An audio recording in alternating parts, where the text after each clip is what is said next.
पिछली वीडियो में हमने हुदूद की एप्सिलॉन डेल्टा तारीफ पर पहली नज़र डाली थी, जो हमें कहती है कि अगर आप कहते हैं कि एक फंक्शन है जिसकी हद जब x किसी भी नंबर की जानिब बढ़ रहा हो तो उसकी हद l की जानिब बढ़ती है, तो अगर आपको कोई भी मुस्बत एप्सिलॉन दिया जाए तो उस एप्सिलॉन के लिए हम एक मुस्बत डेल्टा निकाल सकते हैं जिस पे अगर x माइनस सी का हजम डेल्टा से कम हो, यानी अगर x अगर c के डेल्टा में या c के डिफरेंस में पाया जाता हो प्लस सी माइनस सी, तो इसका मतलब है कि फंक्शन भी l के एप्सिलॉन में पाया जाएगा।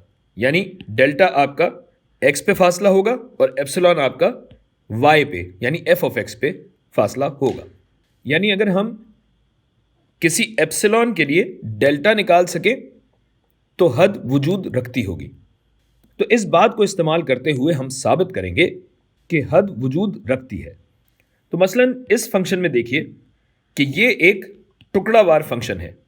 x इज इक्वल टू 5 के अलावा हर जगह पे फंक्शन 10 के करीब से करीब तर होता चला जा रहा है जब x इस 5 की जानिब बढ़े। और आप कह देंगे कि जी हाँ, यही हद है, मगर हम यहां एप्सिलॉन डेल्टा डेफिनेशन का इस्तेमाल करके इस बात को साबित करें। तो या तो हम एप्सिलॉन के जरिए डेल्टा निकाल लें या फिर डेल्टा के जरिए एप्सिलॉन निकाल लें।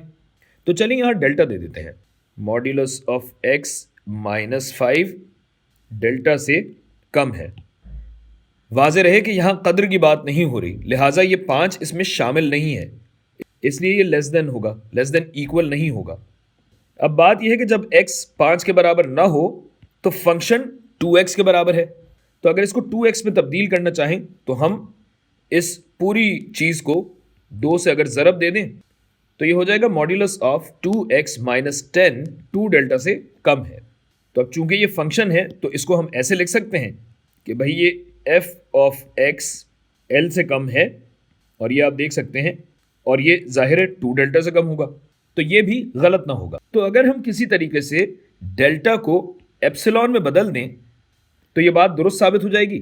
यानी हमारा 2 डेल्टा एप्सिलॉन के बराबर होना होगा, जिससे एप्सिलॉन बराबर हो जाएगा डेल्टा बटा 2 के। और इस बात को अगर हम इस एक्सप्रेशन में इबारत में डाल दें तो ये कम हो जाएगा इस तरह एप्सिलॉन से। यानी अगर इस फंक्शन के लिए कोई भी मुस्बत एप्सिलॉन आपको दिया जाए तो अगर किसी तरीके से ये आपने कर लिया और अगर x इस हद में पाया गया तो हमारा f ऑफ x हमारी हद के एप्सिलॉन में पाया जाएगा। अब अगर मैं आपको कोई भी मुस्बत एप्सिलॉन दूं, मिसाल के तौर पे एप्सिलॉन बराबर है 0.5 के, तो डेल्टा किसके बराबर हो जाएगा? एप्सिलॉन बटा 2 के, यानी 0.25 के। तो अगर मैं ऐसे करूं तो ये होगा 10 प्लस एप्सिलॉन यानी 10.5 के, और ये होगा 10 माइनस एप्सिलॉन यानी 9.5 के। तो अगर आपका x 4.75 या 5.25 के बीच में पाया जाएगा तो इस हद का वजूद होगा।